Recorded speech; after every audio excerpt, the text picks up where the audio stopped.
Halo, Assalamualaikum. Kami dari kelompok 2 yang pada mengkotakan dengan nama anggota sebagai berikut. Hal pertama yang kami lakukan yaitu menimbang sampah sebanyak 50 gram.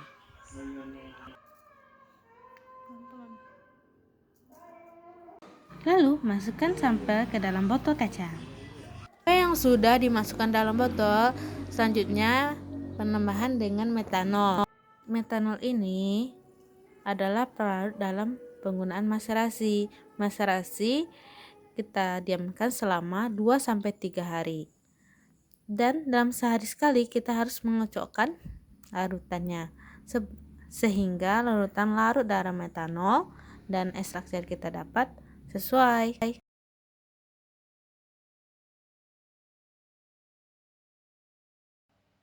Sampai yang sudah dimaserasi, selanjutnya kita rotasikan. Sampai dirotasi sebaiknya kita saring. Tujuan untuk merotarikan larutan tersebut agar hasil yang kita dapat yaitu ekstrak kental. Hasil dari rotari sebaiknya kita saring terlebih dahulu agar mendapatkan ekstrak yang kental yang sudah terpisah dari pelarutnya.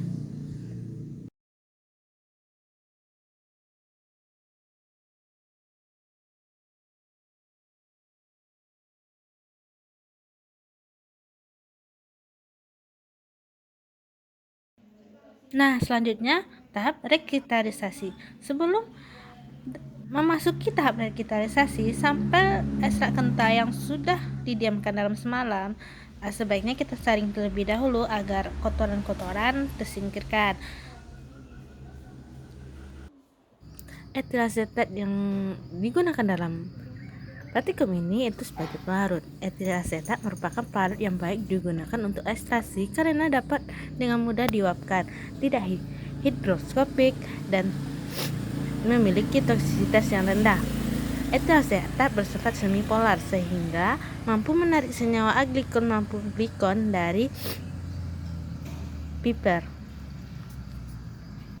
Pengambilan rendemen atau hasil sisa dari saringan ini berguna untuk digunakan kembali dengan penambahan etil asetat sebagai pelarutnya, lalu kita uapkan. Selanjutnya penambahan eksana. Eksana merupakan pelarut yang paling ringan dalam mengangkat minyak yang terkandung dalam biji-bijian dan mudah menguap sehingga memudahkan untuk reflux. Reflux adalah teknik destilasi yang melibatkan kondensasi uap. Prinsip dari metode reflux adalah pelarut volatil yang digunakan akan menguap pada suhu tinggi, namun akan didinginkan dengan kondensor sehingga pelarut yang tadinya dalam bentuk uap akan mengembun pada kondensor dan turun lagi ke bawah wadah reaksi sehingga pelarut akan tetap pada selama reaksi berlangsung. Nah, hasil minyak yang kita dapat dari pelarut ini kita pisahkan dengan menggunakan pipet tetes. Tentunya pipet tetesnya harus terpisah ya, satu yang untuk pengambilan minyak, satu untuk meneteskan heksana agar tidak tercampur hasil minyak dengan heksana.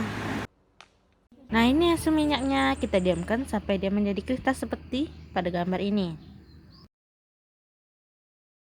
Selanjutnya kita memasuki tahap screening fitokimia.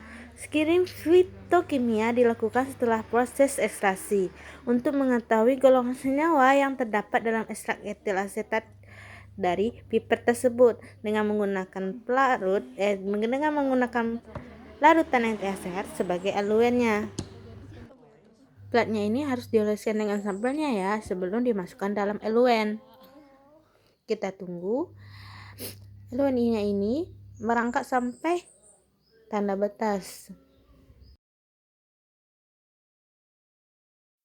Eluennya sudah tanda batas, selanjutnya kita masukkan dalam spektro UV.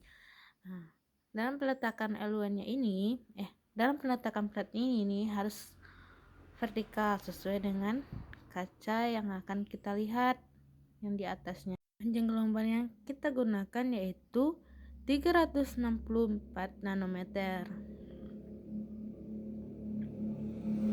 Nah, ini hasil dari spektrofotometernya. Itulah hasil dan cara kerja dari praktikum kami. Kalau ada salah dan jangkalnya, saya mohon maaf. Saya tutup saja. Wassalamualaikum warahmatullahi wabarakatuh.